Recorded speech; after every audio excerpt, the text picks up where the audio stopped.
Hello, everyone, and welcome to the Voices of Forestry podcast. I'm your host, Seth Stevenson, the Communications Coordinator with the Arkansas Forestry Association. And today we have a brand new topic, the Wildlife Conservation Initiative, that we're going to be discussing today with our brand new guest. But before we do that, I do want to give a special shout out and a thank you to this month's sponsor, Potlatch-Deltic. We're going to hear a little bit more from them later on in this episode. But for now, we're going to introduce our guest who's joining us by phone this month. So it might sound a little different, and we appreciate you guys bearing with us here. But today I'm joined by Kit Hart, the Director of Forest Planning and Environment with Potlatch-Deltic. Kit, thank you so much for joining us. Thanks for having me, Seth. Exciting to do this. Now, I know you're like over in the northwest part of the country, and you're actually, I think, closer to Arkansas today, but we're happy that we were able to get this phone call kind of settled and situated so we can talk about the WCI. Yeah, I'm based out of Spokane, Washington, but I spend about half of my time down in the south where most of Potlatch-Deltic's timberland and mills are, and I'm actually in Mississippi today, so in your neighboring state. Okay.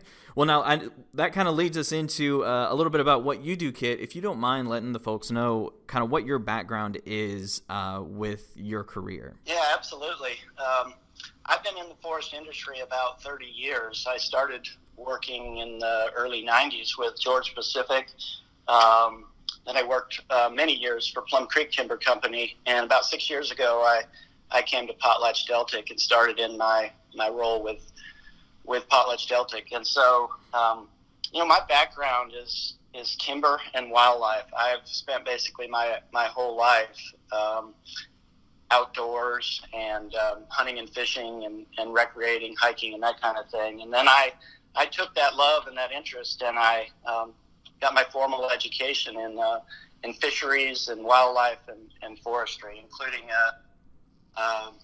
a bachelor's degree from Colorado State and a master's degree from Mississippi State, the Bulldogs. Okay, and now you, I guess I want to kind of touch base here too. The Wildlife Conservation Initiative that we're discussing today isn't necessarily a Potlatch-Deltic run program, but it's more with the National Alliance of Forest Owners, NAFO, and you have a role with them as well, correct? Yes, I do. I chair the Wildlife Task Group for NAFO, so it's very much an initiative of NAFO, and it's been a priority work project for NAFO over the last, really 5 or 6 years. Okay, awesome. And so let's kind of hop into what it is we're talking about today, Kit. Could you just explain to the audience and a little bit to me, if you don't mind, what exactly is the Wildlife Conservation Initiative? Yeah, the Wildlife Conservation Initiative, or WCI, is in its essence is voluntary cooperative conservation partnership between NAFO members like Potlatch-Deltic, the Fish and Wildlife Service, and NCASI, which is the National Council for Air and Stream Improvement, which is a science group that industry has worked with for 60 years to collect data and help get the data and science that industry needs to improve our environmental outcomes and put conservation on the ground. And where, I know you mentioned to me that Arkansas doesn't quite have one of these just yet, but where are some of the other states that this has been implemented? Yeah, the Wildlife Conservation Initiative has been implemented across the United States. There's currently 14 different projects going on, and it really touches every region of the country where timber is produced, and that includes 6 of the 8 U.S. Fish and Wildlife Service regions that they have operating. It's touching on a variety of species, pollinators, birds, turtles, aquatic species, and just a lot of species that are common, and understanding how working forests, sustainably managed forests support even the common species as well. And so this may seem like a dumb question, Kit, but I want to ask it if you don't mind.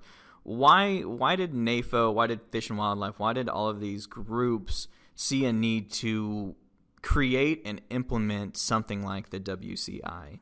Yeah, absolutely. It's a great question, Seth. The reason is that there has been, through the history of the Endangered Species Act, there's been some kind of unfortunate, regulatory interaction landowners and the Fish and Wildlife Service. And that was a bit of a history that we needed to get past. We needed to look for ways to operate in a trusted, collaborative way where we have relationships with the Fish and Wildlife Service.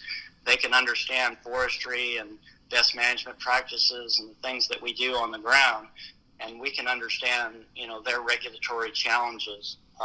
About 13 years ago, Seth, the Fish and Wildlife Service was evaluating about 500 species for potential listing, and that was a little bit of a concern for landowners, and so we wanted to go about finding a way to demonstrate the value of sustainably managed forest lands for wildlife and wildlife conservation, and we also wanted to find a way to develop a trusted and collaborative relationship with the Fish and Wildlife Service. And so that's why it came about. So it sounds a lot like, I'm not sure how familiar you are with Arkansas's best management practices, but it sounds like a similar situation where we as a state created these quote-unquote rules that are voluntary to kind of help stave off potential regulation from our state government. So it sounds like a very similar kind of situation with this. Very, very similar, Seth. Yeah, the idea was that if we got to know each other, if we developed trusted relationships with the service, and if they could gain an understanding of the value of working forests for wildlife, that there would be an opportunity to do exactly as you say and accomplish what we need to accomplish for species through a program like voluntary best management practices for water quality protection, and it's working. We've been successful at establishing that relationship, and it's working for that purpose, which is not only to avoid regulation, but to avoid that sort of conflict and tension that develops when you're working under more of a regulatory umbrella rather than collaboratively and cooperatively. Well, let me ask you this, Kit. How, since this is a voluntary program, how has the response been from other companies or even other landowners when you presented this idea to them? What's been their response to this? It's been a building response. I think that most of the NAFO members from the very beginning embraced the idea, welcomed an opportunity to have a collaborative and trusted way to accomplish species conservation rather than a strictly regulatory approach. For the initial part of this initiative, as it's kind of developed and become more formal, it's been focused on NAFO member companies and their land ownership. And it's growing. It's growing within NAFO. We're getting more and more projects. We're getting more and more participation. We're getting more and more Fish and Wildlife Service regions involved. And we're also moving more and more towards getting state wildlife agencies and state forestry associations involved as well. And there's definitely opportunities for that involvement as this continues to grow in the future. So, Kate, we've mentioned NAFO and Fish and Wildlife. Who are all of the partners involved with the WCI? And I guess what exactly is their role? Because I know there's a process to this program.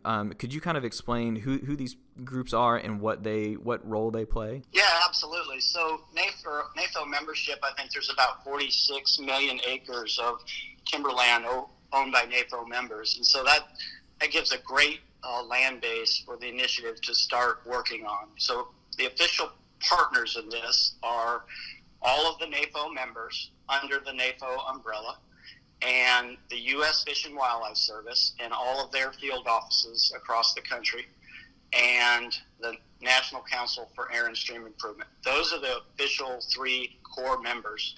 And then state wildlife agencies and forestry associations are obviously partners with NAFO on a lot of things, and it's kind of the idea of getting the word out for doing things like this podcast is just to get the word out on the program and how successful it's been so far, and try and develop that trust relationship across forest landowners and the Fish and Wildlife Service and our state wildlife agencies.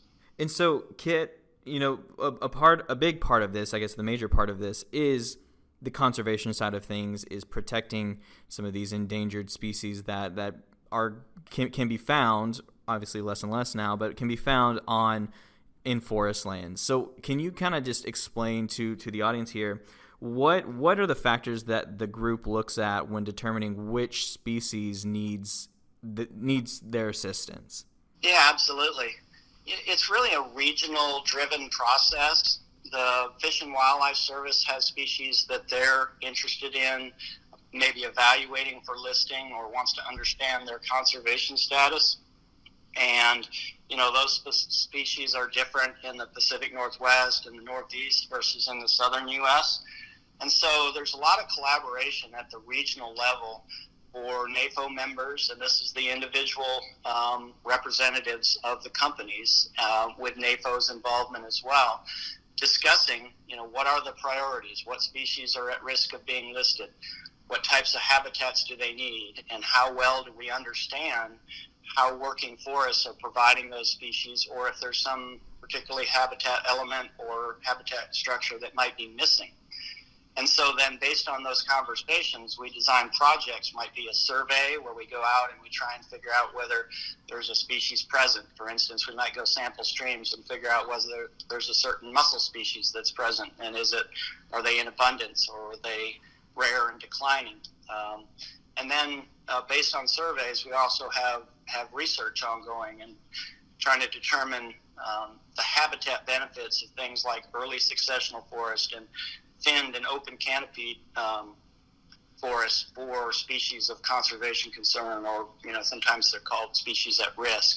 And those are the species that are usually of most interest, because those are the ones that we want to make sure we can provide habitat for and conserve those, but also avoid a listing, and making sure that we find a way to implement that conservation without any sort of conflict. We're working together, and it's data-driven, it's science-driven, so we implement the practices based on the proven needs of the species. So this is more of a proactive approach to even try to prevent some of these species from being listed as endangered. Am I understanding that correctly? Yeah, absolutely. That's well said. It is very much a proactive approach. Okay. And if you could, what are some of the examples of some of the species of animals that you guys have kind of focused some efforts on here within the last couple of years? Yeah, in the Northeast, we've focused on the wood turtle primarily. There's been a lot of work on the wood turtle, which is a turtle that inhabits forested streams, small and medium-sized streams. And I think wood turtles have been found to be pretty prevalent in managed forests of the Northeast. In the Pacific Northwest, they've looked at pollinators and forest carnivores and the red tree vole. And then in the South, we've looked at a whole host of species, a lot of aquatic species, so things like mussels and fishes, and then pollinators, but specifically in the South, we've looked at bees. And we've also looked at gopher tortoises and bird communities. And then we're doing a landscape study in southern Alabama, which is kind of looking at all of the components of working forests and the different habitats they provide, and more looking at it from, okay, here's the forest, what species are there, and how well are they doing in those habitats. Well, Kit, I tell you what, this feels like a good stop. Real quick, we're going to take a quick ad break right now and hear a little bit more from our sponsors this month, PotlatchDeltic.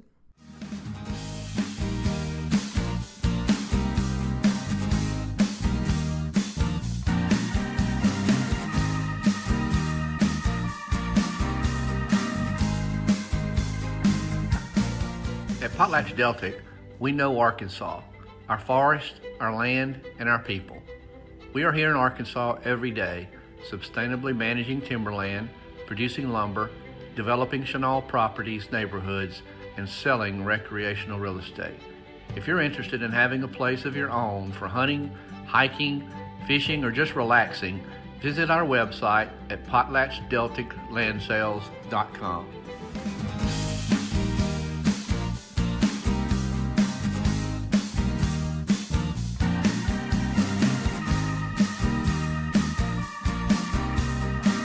Thank you once again to PotlatchDeltic for their continued support of the show.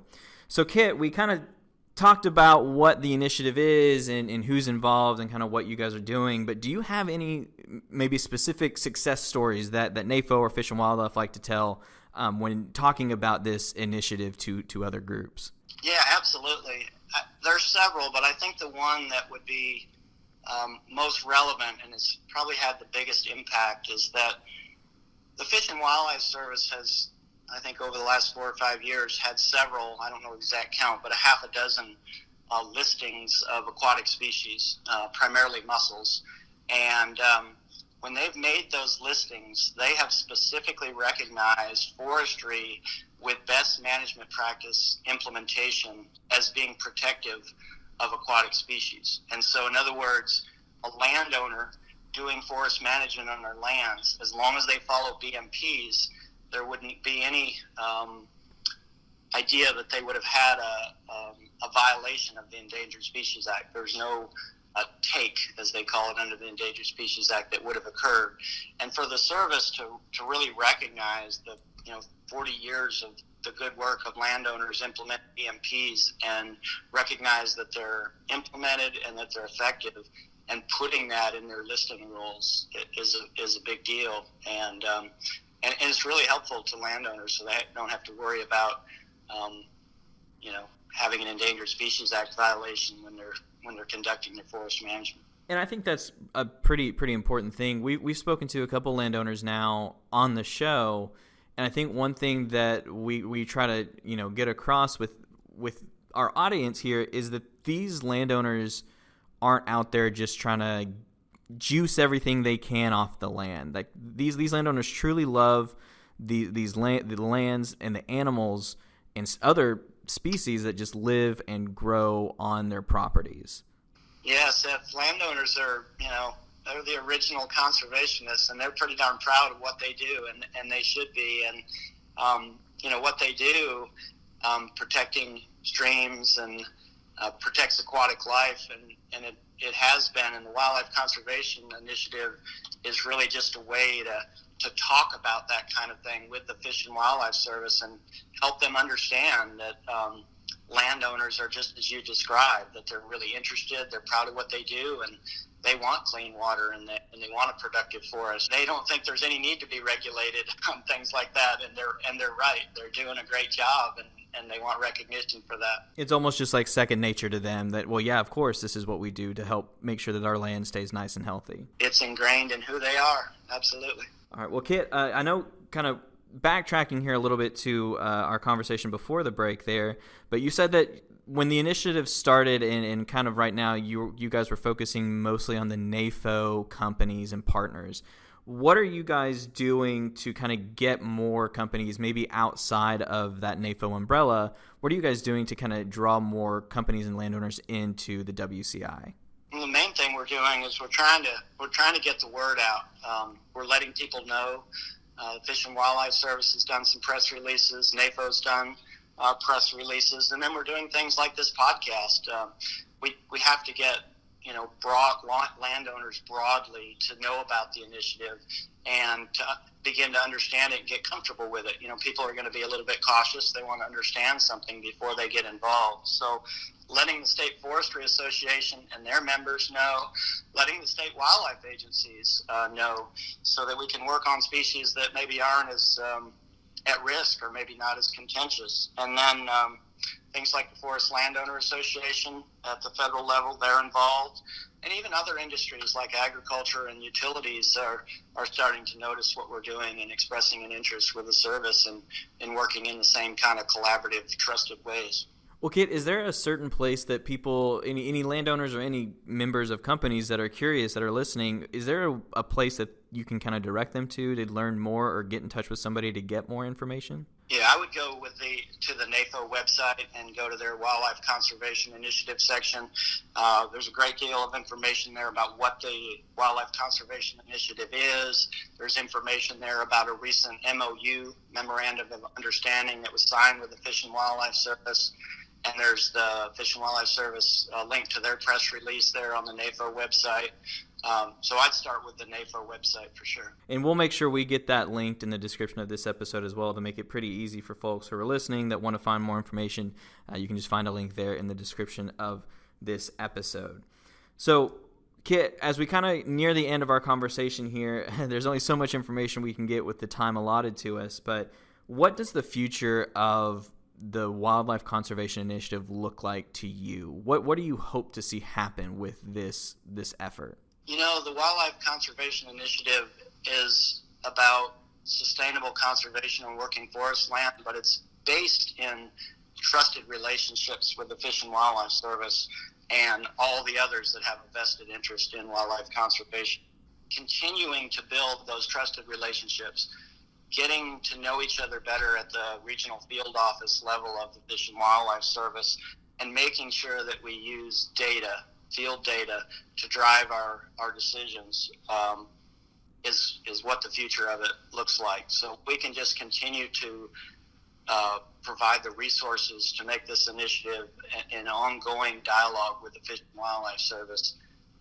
That's the future that we need to build. And that's another thing we like to kind of stress on this show is the teamwork or the cooperation across different organizations like NAFO and the Fish and Wildlife, because one group is very good at what they do, but to do something like this, you need more than that one group to really make it shine and really make it work. Yeah, absolutely. I mean, working forests are a proven wildlife conservation strategy, and we know that species conservation works better through collaboration. We know that the Endangered Species Acts work better through collaboration, and I think now is the time, Seth. Now's the time for this collaboration. Now's not the time for lines to be drawn. This is the time to partner and collaborate and build on the foundation that NAFO and NAFO members and the Fish and Wildlife Service have worked hard to build. Absolutely. 100% I agree. Now, Kit, what do you hope, because I know I mentioned to you that, this podcast is kind of designed for folks who may be outside of the forestry industry. And I guess this kind of question is directed mostly at that demographic, but what do you hope people take away from our conversation today? Again, we scratched the surface on the WCI and kind of what you guys are doing, but it's a good intro into getting people to find more information. But what do you hope people take away from what you and I have discussed today? Yeah, I would hope that people would understand that forest landowners are conservation minded and that they're true stewards. They're interested in wildlife conservation. They want wildlife conservation. That's usually one of their top 3 goals. Almost all landowners include that as one of their goals. So it's really important to understand that about landowners and who they are, and that they really have a desire to put conservation on the ground and make it succeed. The second thing is that I would want them to know that landowners are actively working on wildlife conservation with the federal government, the U.S. Fish and Wildlife Service, and state wildlife agencies. That those are trusted dialogues, that they're cooperative, and that they're data-driven. Those are the 2 things, Seth, that I think are most important to appreciate about our private timberlands. Well, Kit, is there anything else that you want to say or you want to add before we kind of wrap this up? No, not really, Seth. I mean, this is a wildlife conservation initiative. It's one of the most exciting things that I've been involved in a 30-year career, and I think it kind of comes full circle for my personal interest in wildlife and the outdoors combined with my profession, and it's just really cool to see the dialogue develop and for us all to be pulling in the same direction on wildlife conservation. Yeah, absolutely. And we're a state association, but we love seeing different initiatives like this being created on a federal level and having bigger groups like NAFO and the Fish and Wildlife and NACUSI work together to try to get these into states around the country. So I'm sure we're going to be very excited to when you guys finally get something started here in Arkansas, and we'll be right there with you to help in any way that we can. So we appreciate, Kit, you at least giving me 30 minutes for a phone call today and joining us here on the show. So thank you. Thank you, Seth. Thanks for having us. We want to thank you guys for joining us this month again. As always, you can find more information about the Arkansas Forestry Association at arkforests.org. That's arkforests.org. And let's not forget our sponsors this month, PotlatchDeltic. Thank you again to them for their support of this show. And we want to give another special shout out and thank you to some guy named Rob McCormick for the use of our theme song, The Same Love. That's off of his album, The Folkster. You can find more of his music in the description of this episode. We'll have a link to his website, and he's got his music on Spotify as well if you're a Spotify user. So make sure you join us next month when we'll have a new topic, a new discussion, and a new Voice of Forestry.